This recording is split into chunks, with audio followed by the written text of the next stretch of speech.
చంపాలని తలిచినప్పుడు పక్కవారు అంటున్నారు, వేసేస్తాం వాడు దొరికితే అంటే. ఏమన్నాడు తెలుసా? వాడిని చంపొద్దాయా, వాడు ఎంతైనా ఎవరా కొడుకు? అబుసలేం. ఎవరు చంపాలనుకున్నాడు అంటే చంపడానికి అవకాశాలు వచ్చినా వద్దు, అది నా పని కాదు, అది ఎవరి పని? దేవుని పని. దేవునికి స్తోత్రం. ఇదే అవకాశాలు జ్యోతి మనకు వస్తే ఏం చేస్తాం? చంపేం మళ్ళీ పట్టుకుని, నువ్వే కదా దేవుడా చంపేమన్నావని మరలా తిరిగి ఎవరికి? దావీదు మాట అన్నాడా? న్యాయమో అన్యాయమో నీవు చూచుచున్నావు, నిన్ను కలిగి ఉన్న నేను, నీ ఆత్మ బహుమానాన్ని కలిగి ఉన్న నాకు న్యాయము తప్పించి అన్యాయముతో నాకు పని లేదు. అందుకే దావీదు గారు రాస్తున్న ఒక మాటలు అంటున్నాడు, యెహోవా నా బలమా నేను నిన్ను దేన్ని ప్రేమించాడు? దేవుని బలం. ఎందుకంటే ఆ బలం ఎటువంటిదో తెలుసా? రూపింపబడుచు నా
దావీదు అలాగే ఉన్నాడా లేదా?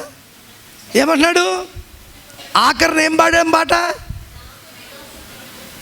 దాటేలా కృపలను తలంచుచు ఆయుష్కాలమంతా ప్రభుని. మరి దావీదు గారు రాయించిన కీర్తనలో నేను చిరకాలము యెహోవా మందిరములో నివాసముండెదను, నేను బ్రతుకు దినములన్నీ కృపా క్షేమములే నా వెంట. దావీదు గారు దేనికి ఇష్టపడ్డాడు? సమస్తమును దేవుని చేతికి ఇవ్వడానికి ఇష్టపడ్డాడు. న్యాయముగా. అన్యాయము న్యాయమేంటో నాకు తెలియదు, దాన్ని తీర్పు తీర్చగలిగిన వాడవు నీవే. కానీ మనం ఏం చేస్తామండి? అన్యాయంగా నిందలేయడంలో మనకంటే మించినోడు ఎవడు? అది నీకు తెలుసో లేదో తెలియదు, అది నిజమో కాదో తెలియదు. ఎవరైనా అడిగితే అంట సార్, ఏంటి ఇలాగ అంట వాడిని అడిగితే ఏమో సార్ వాళ్ళు చెప్పారు ఇట్టంట అంట అని పోయి తంటలే తెస్తున్నాయి, కానీ అది నిజంగా చూసావా?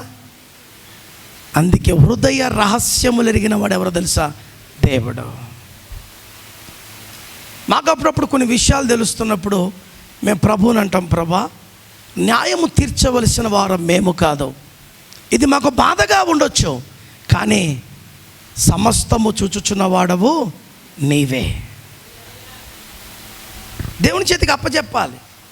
లోపడెట్టేసుకుని కుళ్ళు పెట్టేసుకుని వాడి మీద కక్ష పెట్టేసుకుని ఏం వాక్యం చెప్పగలుగుతా? నువ్వేం వాక్యం వినగలుగుతావు? ఏమి ప్రభువును నువ్వు గణపరచగలుగుతావు? ఆలోచించు. అందుకే వినిన దాన్ని విడిచిపెట్టేయాలా. ఏది అవసరమో దాన్నే మనము తీసుకోవాలా. బరిగొట్లు ఎంతమంది చూశారు? నెమరేస్తుంది. ఏం చేస్తుంది? ఏమేస్తారు దానికి? పచ్చగడ్డో ఎండిగడ్డో వేస్తారు. అర్థమవుతుందా? మీరు దాన్ని జాగ్రత్తగా చూస్తే చెడునంతని పడేసి ఏం తీసుకుంటే దాని లోపల ఉన్న ఆ సారమును మాత్రమే లోనికి. అందుకంట కర్రెబరిగొడ్డు తెల్లపాలు ఇచ్చే మనం తెల్లగా ఉండి కర్రె పనులు చేస్తున్నామంట. చూసారా? మళ్ళీ ఏం తాగుతున్నావు అంటే Boost is the secret of మంచి పాలల్లో కలుపుకుని తాగుతున్నా. బరిగొడ్డు ఏం చేస్తుంది?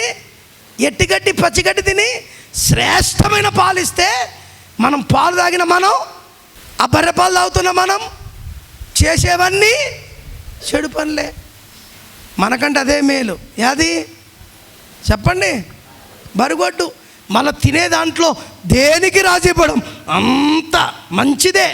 మరి మంచి తిన్న నీళ్ళు మంచిగా పుట్టాలి కదా, కానీ ఏం పుడుతుంది? నాలో అంటలేదు, ఎవరి దాలు చెప్పండి. ఇప్పుడు నాలో ఏం పుడుతుంది? నాలో ఏం పుడుతుంది? చెడుకు అసలు తావుందా చెప్పండి? దావీదు తావిచ్చాడు చెడుకి? చంపడానికి అవకాశం వచ్చినా అవకాశాన్ని తీసుకోలే. ఎవరి చేతికి ఇచ్చాడంట? దేవుని. అందుకే ఆత్మదేవుడు మనకిచ్చు బహుమానాల్లో మొట్టమొదటి బహుమానం చెప్పండి జ్ఞానము, రెండోది అవగాహన, మూడోది, నాలుగోది దృఢత్వము. చెప్పండి నాలుగోది ఏంటి? దృఢత్వము. అనగా నిన్ను నీవు బలపరుచుకోగలిగిన శక్తినిచ్చేదే దేవుని ఆత్మ. దేవునికి స్తోత్రం. ఎవరిని? మనము అనొద్దు ఇక్కడ. నన్ను నేను. చాలామంది ఆత్మహత్య చేసుకోవడానికి గల కారణం there is no will power. వాళ్ళలో ఏమీ లేదు, బలము లేదు, తట్టుకోగలిగిన బలం, నిలబడగలిగిన బలం, దానిని ఏ విధంగా జయించాలో బలము లేక అప్పుల పాలైపోయిన చూస్తాం కదా, రైతులను చూస్తాం. ఏం తాగుతున్నారు? పురుగుల ముందాగా ఆత్మహత్యలు చేసుకుంటున్నారు.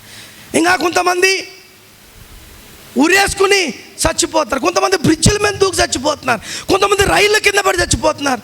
కరోనా టైంలో ఏదో స్కూల్ ప్రిన్సిపాల్ మేడం ఇద్దరు ఏదో అప్పులు ఎక్కువైపోయాయని వాళ్ళు వీడియో పెట్టి మందాకి చచ్చిపోయారు. చూసారా? కారణం ఏంటి? సరైన బలము నీలో. ఆ బలం ఎలాగొస్తుంది? పెద్ద కూర తింటే వస్తుందా? చిన్న కూర తింటే వస్తుందా? గుడ్లు తింటే వస్తుందా? ఎవరివ్వాలి ఆ బలం? ఆ బలం ఇచ్చేవాడు దేవుడే. హల్లెలూయా. దేవుని శక్తి ఎటువంటిదంటే నువ్వెక్కడ జారిపోతున్నావో అక్కడ నిలబెట్టగలిగిన శక్తి పరిశుద్ధాత్మ దేవుంది. ఆ నుంచి పారిపోయి చేసేది కాదు. ఆ బలం ఏం చేస్తుంది? It gives you strength. ఏం భయపడద్దు, ఏం భయపడద్దు. నీ పక్షాన నేను ఉన్నాను. దేవునికి స్తోత్రం. నిజంగా దేవుడు అందుకే దేవుని వాక్యంలో ఒక మాట ఉంది, నేను నీ పక్షమున ఉండగా నీకు విరోధి ఎవడు? మరి ఇప్పుడు ఆయన నీ పక్షాన ఉండాలంటే నువ్వు ఎలాగ ఉండాలి? ఆయన జ్ఞానాన్ని కలిగి ఉండాలి, ఆయన మీద చక్కటి అవగాహన కలిగి ఉండాలి, న్యాయవంతమైన పనులు చేయాలి. నాలుగోది ఎలాగ ఉండాలి? నువ్వు దృఢమైన వాడికి. ఏం జరిగినా నీ చిత్తము లేకుండా ఏది జరగదు. అవునా కాదు చెప్పండి? అవునా? మళ్ళీ పాట మాత్రం పాడతాం, నీ చిత్తమే సిద్ధించునుగాక నా జీవితంలో. పాట వరకే, మన జీవితాలు ఎప్పుడూ చెయ్యం. ఏదైనా జరిగిందంటే తుర్రు బర్రు అక్కడికి ఇక్కడికే. కానీ ప్రభా నీ చిత్తమేంటో అనే ఆలోచన మనకు ఉంటుందా? అందుకే నాలుగోది మనం ఏం సంపాదించుకోవాలా? నాలుగోది దృఢత్వము. బలమైన వారిగా మనం ఉండాలా. ఎవరున్నారా బలమైన వాడిగా? దానియేలు ఉన్నాడు. సింహాల పోలులో ఆయన పెడవేసిన నా బలము దేవుడే నిలబడ్డాడు. షద్రక్ మేషక్ అబేద్నెగోలు అగ్నిగుండంలో పడవేయబడిన నా బలము దేవుడే ఆయన నిలబడ్డారు. మరి నువ్వు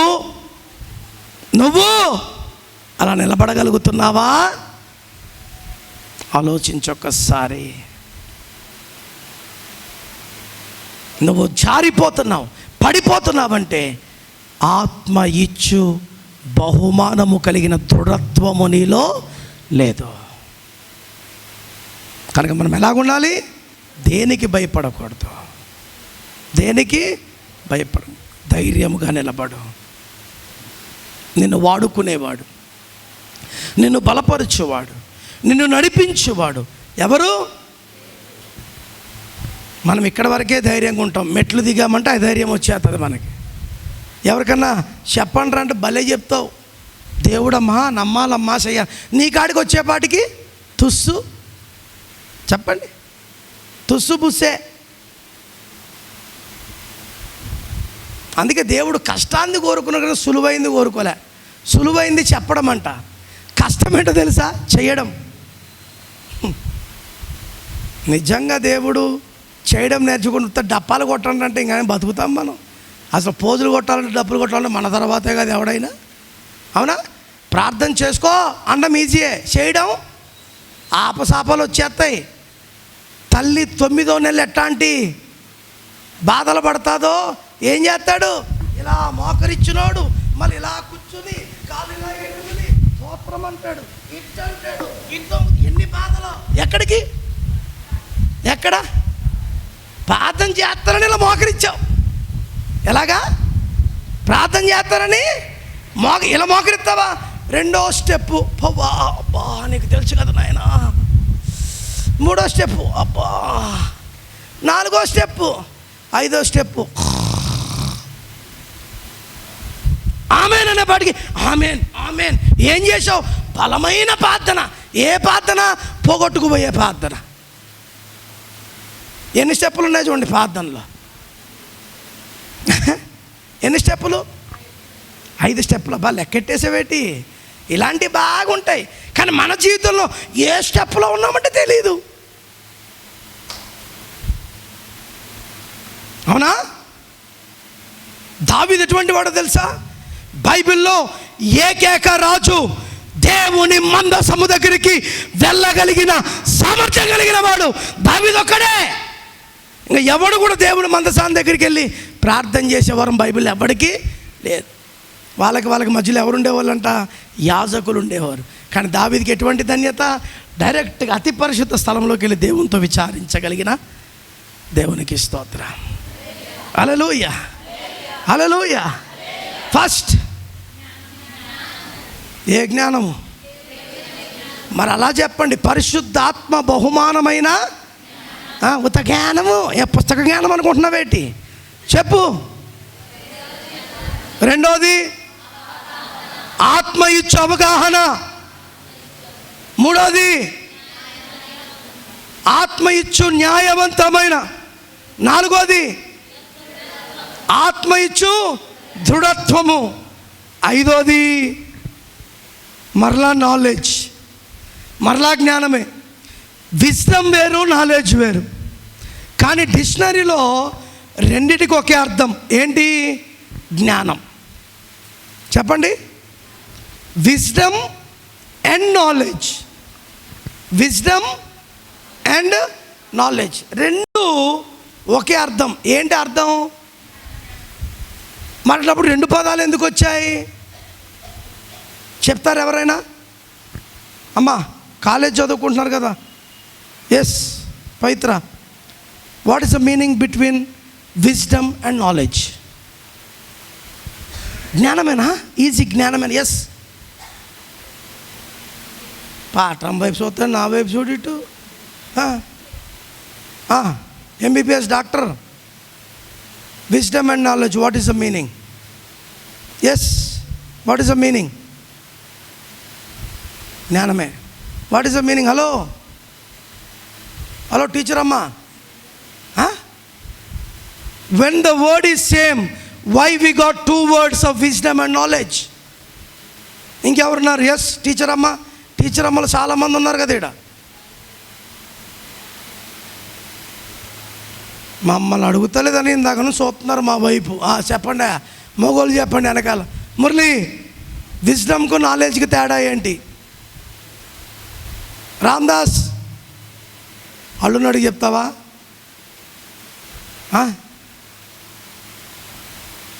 మహిమరాజు గారు, సార్ నా ముందు వాళ్ళే చెప్పలేకపోతే వెనకాల నన్ను ఎందుకు సార్ ఊరికే అనుకుంటున్నారా? Venugopal garu, Anand garu, wisdom and knowledge, what is the meaning between both?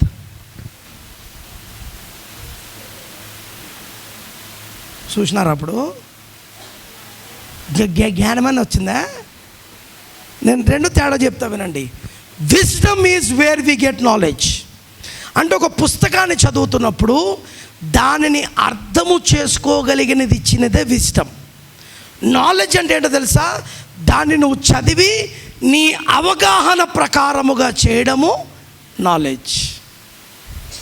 అర్థమైందా? అర్థం కాలేదా? అర్థం కాలేదా? ఇప్పుడు ఒక సబ్జెక్ట్ ఉంది పిల్లల బడిలో, ఆ సబ్జెక్టు బాగా చదివి దాన్ని అర్థం చేసుకోవడం ఏంటి?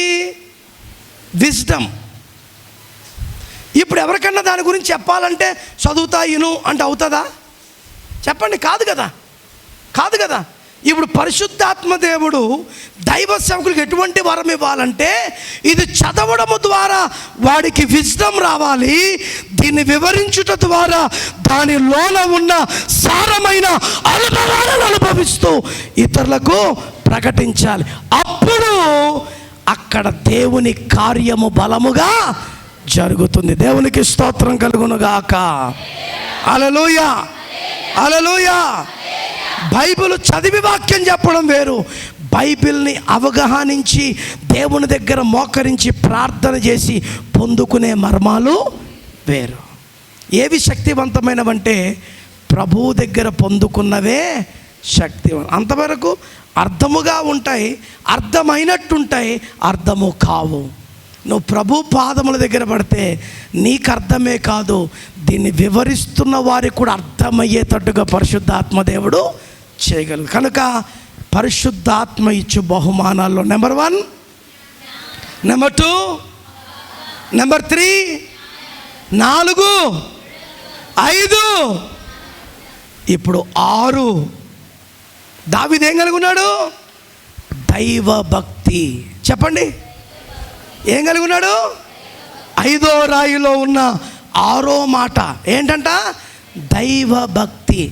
దైవ భక్తి వల్ల కలుగు 2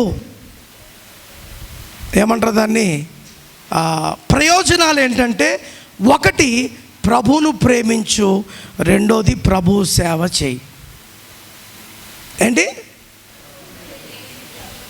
ఏ మాట అది? దైవ భక్తి అంటే అర్థం ఏంటి? ప్రభువును ప్రేమించు, ప్రభు సేవ చేయి. దావీదు ఏం చేశాడు? ఎటువంటి వాడు దావీదు తెలుసా? అయ్యా, నువ్వు యుద్ధానికి పొమ్మంటేనే పోతాం, యుద్ధం మీద జయమిస్తేనే పోతాం, లేకపోతే మేము పోం. అంటే ప్రతీదీ కూడా ఎవరి దగ్గర విచారణ? చెప్పాలా? ఎవరి దగ్గర? దేవుని దగ్గర విచారణ. మనము అన్నీ చేసేసి ఇది దేవుని చిత్తమో కాదో కొద్ది చెప్పు సార్. ఏంటి? నిజమైన వాడు ఏం చేస్తాడు? ఇది దేవుని చిత్తము అవునా కాదా అని పరిశీలించి ముందుకు. అందుకే ఎవరి సహాయం కావాలి మనకు? పరిశుద్ధాత్మ సహాయం. అందుకే ఆదరణకర్త అయిన పరిశుద్ధాత్మ దేవుడు నేను తిరిగి మరలా మీ వద్దకు వచ్చేంత వరకు ఆయనే మీ మధ్య నివసిస్తాడు. హల్లెలూయా, హల్లెలూయా. ఎంత దైవభక్తి! నువ్వు చెప్తేనే. ఈ మధ్యకాలంలో కొంతమంది బూస్ట్ గాళ్ళు వచ్చారు. ఏంటి? ఎవరి బూస్ట్ గాళ్ళు? చెప్పండి, ఎందుకన్నా బూస్ట్ గాళ్ళని? దేవుడు నాకు చూపించాడు, పసుపు రంగు చీర, ఎర్ర రంగు చీర, కర్ర ప్యాంటు, తెల్ల షర్టు. ఏంటి? ఇంకా ఆ షర్టు ప్యాంటు చూసి పేరు చెప్పలేడేటి? అవునా కదా? అంటే ఇప్పుడు ప్రపంచమంతా దేని చుట్టూ తిరుగుతుంది? మాయ మరాఠీల మాటల చుట్టూ తిరుగుతుంది. దేని చుట్టూ? మరి దేవుడు ఎక్కడన్నా కొండ మీద పసగం చేసేటప్పుడు ఏ బట్టలు ఎత్తేవాడా ఇక రారా అన్నాడా? చెప్పండి. ఒరేరా గోష చినిగిపోయింది ఇక రారా అన్నాడా? చెప్పండి, అన్నాడా? మాట్లాడరే. మీరేమనుకుంటారు? మేము ఏడున్నాం సార్ అప్పుడు ఏసే ఉన్నప్పుడు? ఏసే లేనప్పుడు విషయాలు బైబిల్ చెప్తుంది కనుక దీన్ని చదువుకుంటే జ్ఞానము నీకు కలుగుతుంది. చాలామంది నాకు అడుగు, సార్ ఒక రిక్వెస్ట్ చెప్పమ్మా అని అనుకో. నువ్వు ఏం చేస్తావో తెలియదు, ప్రార్థన చేసి చెప్పేయాలంట. ఏం చెప్పాలా? ప్రార్థన చేసి మరి నువ్వేదో గంగిరెద్దులాగా హే అని చూసుకుంటూ కూర్చుంటావా?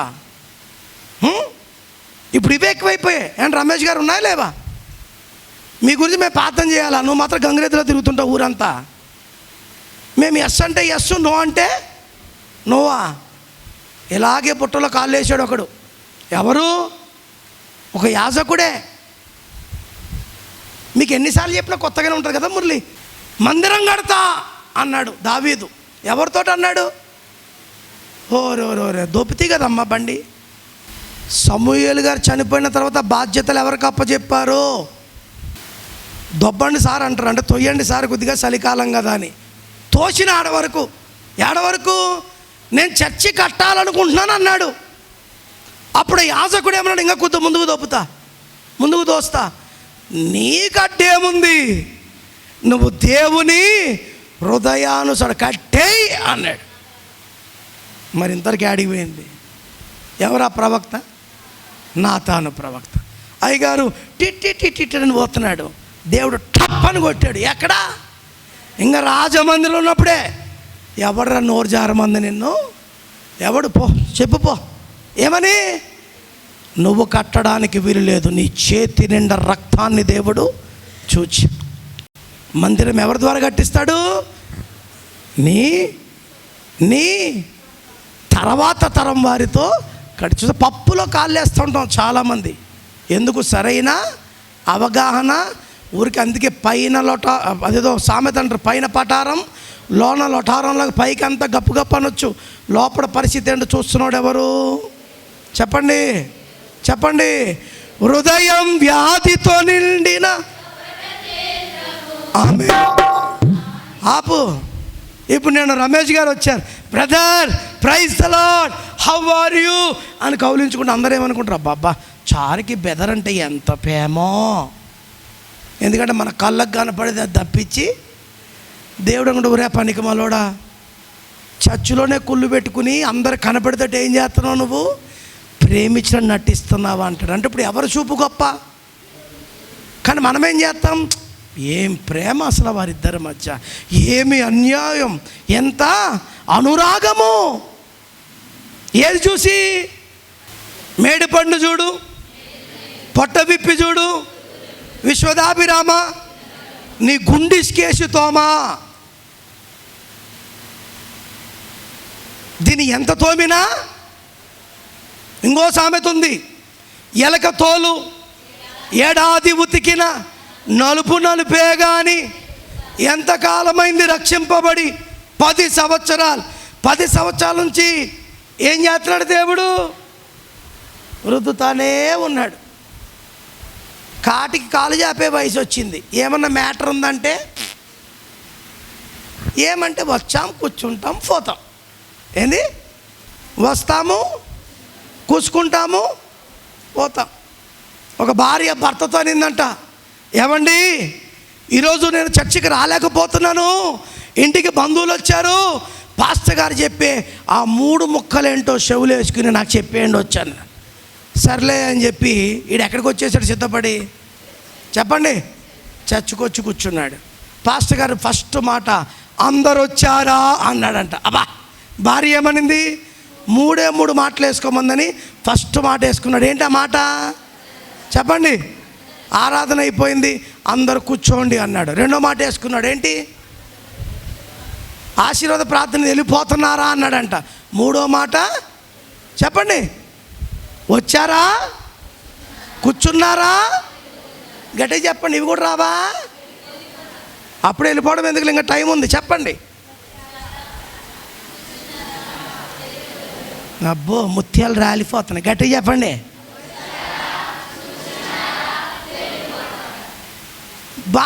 మధ్యాహ్నం ఇంటికి వచ్చాడు, భార్య అడగడం మర్చిపోయింది, ఈడు చెప్పడము. ఇప్పుడు మంచి నిద్రలో ఉన్నారు. నిద్రలో ఉండగానే అయ్యగారికి అలవాట్లు వస్తున్నాయి. ఏంటో తెలుసా? మా ఇంట్లో మేము చచ్చిపోతున్నాం మా కెలితలతోటి. పోతున్నావా, వస్తావా, ఎప్పుడు వస్తావా, ఆడుకుంటావా అంటుంది. ఓర్ని ఆయన నిద్రలో మాట్లాడేది ఏంటో నాకు అర్థంగా. పాస్టర్ అమ్మ ఓయ్ ఏయ్ ఏయ్ లేగో అంటే అమ్మ పడుకొని అమ్మ అంట. ఇప్పుడు అయ్యగారు కూడా ఏం చేస్తాడంట? వచ్చారా, కర్మగాలి అదే టైంకి దొంగలు వచ్చారంట ఇంట్లోకి. ఎవరు వచ్చారు? దొంగలు వచ్చారు. ఈ నిద్ర బాబులు ఏమన్నాడు? వచ్చారా? అయ్యి బాబోయ్ రే, వీళ్ళు చూసేశారా, కూర్చోండ్రా అన్నారంట. రెండో మాట పాస్టర్ గారు చెప్పింది ఏంటి? కూర్చున్నారా. అయ్యి బాబోయ్, రావడమే కాదు కూర్చోవడం కూడా చూసేశారు, వెళ్ళిపోదామని వెళ్ళిపోతారు. మూడో మాట ఏంటి అంటే, ఆ నిద్ర మబ్బులో విన్న 3 మాటలే ఆ ఇంట్లో దొంగతనం కాకుండా కాపాడు. అవునా? కనుక ప్రార్థనకు వస్తే ఏం చేయాలా? మూడు మాటలు వింటే సరిపోద్దా? చెప్పండి. అంటే వారికి దేవుడు చూడండి జ్ఞానం. అందుకే చర్చికి వచ్చినప్పుడు పడుకోకూడదు. మాట్లాడుతున్న ప్రతి మాటను వినాలి, స్వీకరించాలి, దాన్ని నెమరు వేయాలి. నెమరు వేసినప్పుడు అనేక మర్మాలతో కూడిన మాటలు బోధిస్తాడు. దేవునికి స్తోత్రం, హల్లెలూయా. కనుక ఆ రోజు ఏం చెప్పాను? దైవభక్తిని with reverence to mighty God. Reverend అంటే ఏంటి? పూజార్హుడు. ఎవరు? ఈరోజు మరి చాలామంది పాస్టర్లకు reverend, right reverend, doctor reverend, dash reverend, reverend, బూడ్చే రెవరెండు, పాతి పెట్టే రెవరెండు, పెళ్లి చేసే రెవరెండు, విడాకులు ఇచ్చే రెవరెండ్లు అన్నీ. ఇప్పుడు పాస్టర్ గారిని రెవరెండ్ మనోహర్ గారు అంటే కానీ అయ్యగారికి వచ్చి రాదు. యాడికి రావడానికి? చెప్పండి. అసలు నేను పూజనీయుడినా? నాకు పూజనీయుడు ఎవరు కదా? బైబిల్లో ఉన్న పరిచర్లు ఎన్ని? మీకు చెప్పాను ఇంతకుముందు 5 పరిచర్లు. ఒకటి అపోస్తుల పరిచర్య, రెండోది ప్రవక్తల పరిచర్య, మూడోది ఎక్కడున్నాయో కూడా తెలియదు కదా. అబ్బో చాలా కష్టం. మీకు ఎన్నిసార్లు చూపించిన. ఆనంద్ గారు ఎన్ని పరిచర్లు ఉన్నాయి? 5 ఉన్నాయి. నెంబర్ 1 చెప్పేశా నేను. ఏంటి? అపోస్తుల పరిచర్య, రెండోది ప్రవక్తల పరిచర్య. ఇప్పుడు మూడోది చెప్పండి. మీరు 3 చెప్తే ముగిచ్చేస్తాం. ఇంకా ఎక్కడున్నాయి?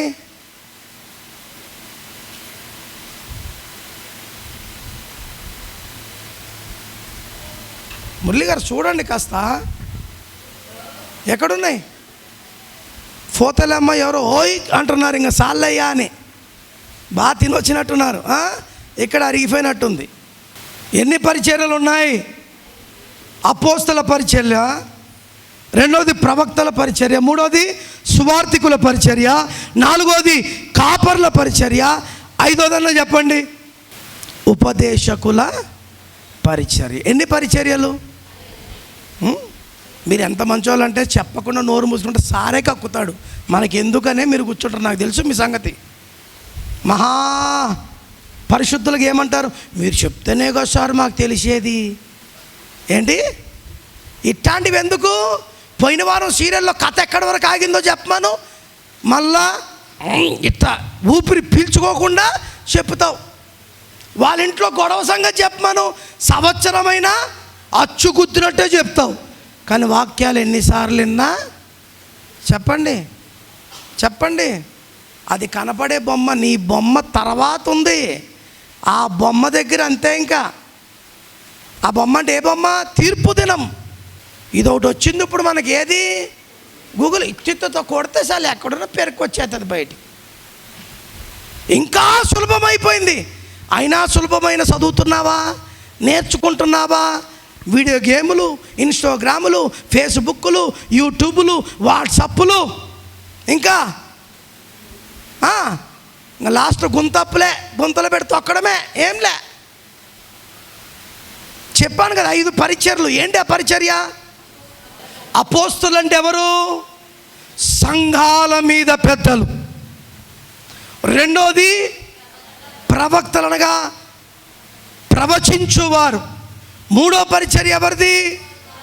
సువార్థికులు అంటే ఊరు తిరిగి సువార్త ప్రకటించేవారు. నాలుగో పరిచర్య ఎవరిది? కాపర్లు అనగా ఇలా సంఘమును కట్టి సంఘముకు దేవుని యొద్ద నుండి భోజనము తీసుకుని ఆ భోజనము అందరికీ పంచిపెట్టేవాడే కాపరి. 5వ పరిచర్య ఉపదేశకులు. అంటే ఎవరు వారు? సంఘములో బోధింపబడినది మరలా ఇంటింటికి పెద్దలు ఉంటారు కదా, వెళ్ళి పరిశుద్ధాత్మ దేవుడు దాసుని ద్వారా ఈ మాటలు మాట్లాడాడని చెప్పేవారు. ఈ 5 పరిచర్యలే ఉన్నాయి. బిషప్ పరిచర్య ఉందా చెప్పండి? రెవరెండ్ పరిచర్యలు ఉన్నాయా? ఇప్పుడు ఇంకా దుస్థితి ఏంటంటే సీనియర్ జూనియర్ అంట. దేంట్లో? పరిచర్యలో. జూనియర్ బాగా వాడపడ్డాడు అనుకో, ఈ పక్కన వాళ్ళు వేసి నేను సీనియరు, ఈడు జూనియరే, బలంగా వాడబడుతున్నాడు. సీనియర్ అన్నాడు చక్కెర లేని ఛాయ్లాగా తయారయ్యాడు, రుచి లేని ఛాయ్. దేవుని దగ్గర సీనియర్లు జూనియర్లు కాదు, ఎవడు దేవుని చిత్తానికి లోబడతాడో వానిని దేవుని చిత్తములో బహుబలముగా వాడుకుంటాడంతే. దేవునికి స్తోత్రం. హల్లెలూయా, హల్లెలూయా.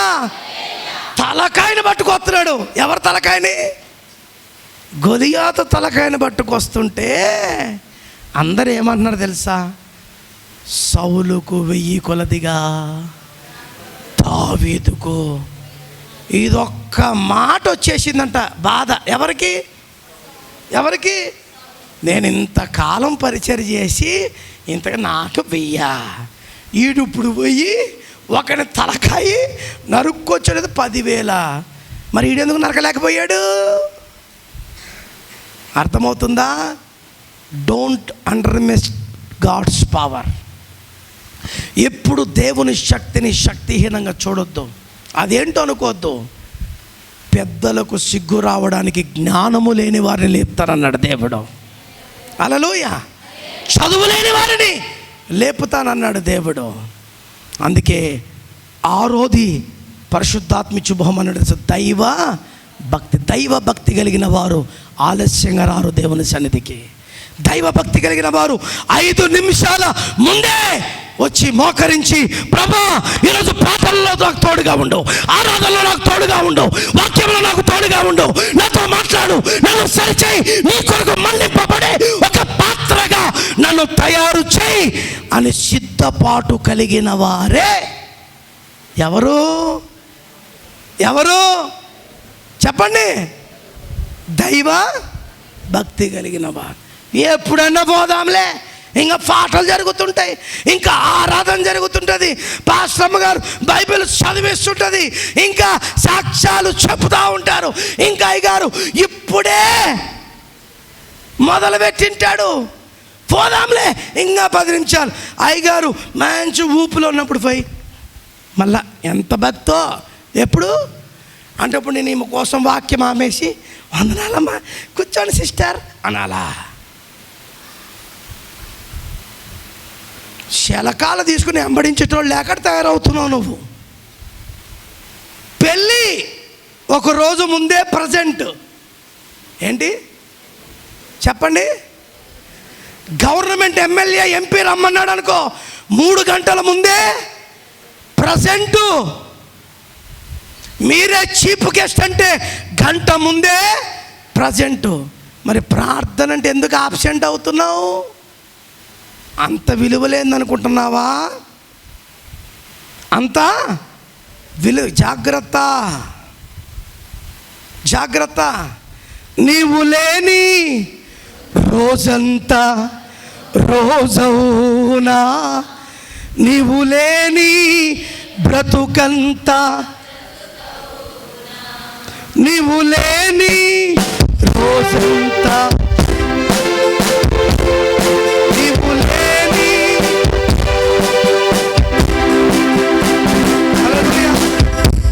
ఆయన లేకపోతే రోజే చెప్పండి, రోజే.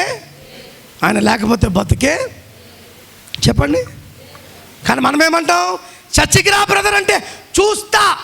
ఏంటి చర్చికి రా అంటే చూస్తా. అక్క టైము దేవుడు కూడా నీ బతుకు చూస్తా, నీ టైం ఆపుతా అన్నాడానికి ఏంటి పరిస్థితి? టిప్పు టిప్పు టిప్పు మన ఏంటి క్యారేజ్ పట్టుకుని పోతాను నేను దేవుడి పిలిచి అక్కడే కుప్పకూలిపోతావు. మళ్ళీ 4 ఎత్తుకు రావాలా? యాడికి యాడికి? ఇప్పుడే కదా తల్లి టిఫిన్ చేసి క్యారేజ్ పెట్టుకుంటే పనికి పోతుంది, ఇంత లోపడే వచ్చిందా మళ్ళీ ఏడుపు. మళ్ళీ దానికి నలుగురు పక్కన అవుగా తెలిసిందే ఎంత బాగా పోతుంటివే, కుందేలు పిల్లలు పోతుండే, కుందేలు పిల్లలు అబ్బో ఈరోజు ఆ కుందేలు పిల్లే. మరి అమ్మ ఎట్లా పడింది? కథలు లేని పిల్లలా పడింది. దేవునితో తమాషాలు ఆడబాకండి. దేవునికి సమయం ఇవ్వడం బట్టి నీకు క్షేమము, నీ కుటుంబానికి క్షేమము, నీ పిల్లలకు క్షేమం, నీ పనికి క్షేమం. హల్లెలూయా. కనుక ఆత్మ వల్ల వచ్చు బహుమానాలు చెప్పు శోభ. Number 1, number 2, number 3, number 4, number 5, number 6, number 6, number 7 బతికే ఉన్నాం. 7ది చెప్పి ముగిస్తాను. దేవుని యందలి భయము. హల్లెలూయా, హల్లెలూయా. ఈ ఆత్మ మనలో పుట్టించే 7వ అద్భుతమైన బహుమానం ఏంటంటే దేవుని సన్నిధి అంటే భయం.